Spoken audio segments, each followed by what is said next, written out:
Hello friends नमस्कार। आज आम बनइबा माछ मुंड घांट। माछ मुंड घांट प्रथम कड़े ना कड़े अल्प तेल दबा। तेल गरम हो गला से पियाज ऐड करवा। पियाज किसी टाइम हो गला से लंका ऐड करवा। पियाज लाल हो गला अदा रसुण पेस्ट ऐड करवा। अदा रसुण पेस्ट को भल भाव तेल में मिक्स करदे। अदा रसुण हो गला करवा टमाटो। टमाटो किसी टाइम मसला मिक्स करदे। टमाटो सिझीगला एड करवा आम मसला।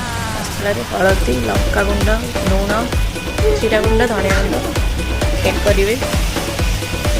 मसला को किसी टाइम तेल में भाजीदे। तापर एड करवा से पानी। पानी एड कला मसला को किसी टाइम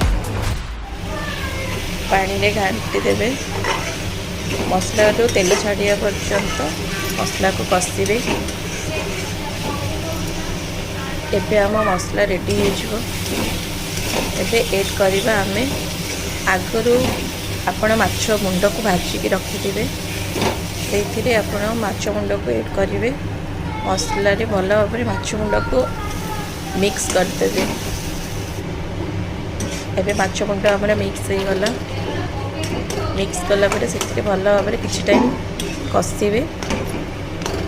तापर ऐड करवा आम परिवा काटिक रखिथे ऐड करवा परिवा बोईतालु आलू बैगण आप बंधाकोबी भी नहीं पारे।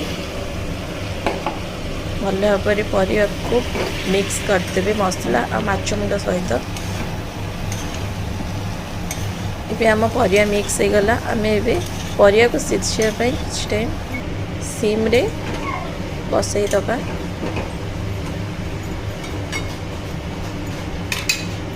ये ढाकुड़ा बंद करी आम किसी टाइम सिम रे बसई दबा।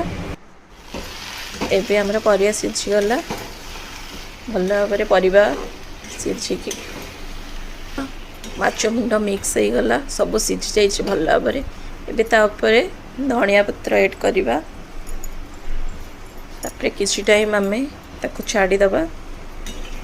तापर एबे रेडी हो गला हमर माछ मुंड घांट।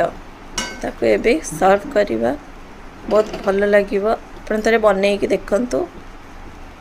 रोटी भात सब सहित खायापी बहुत भल लगे।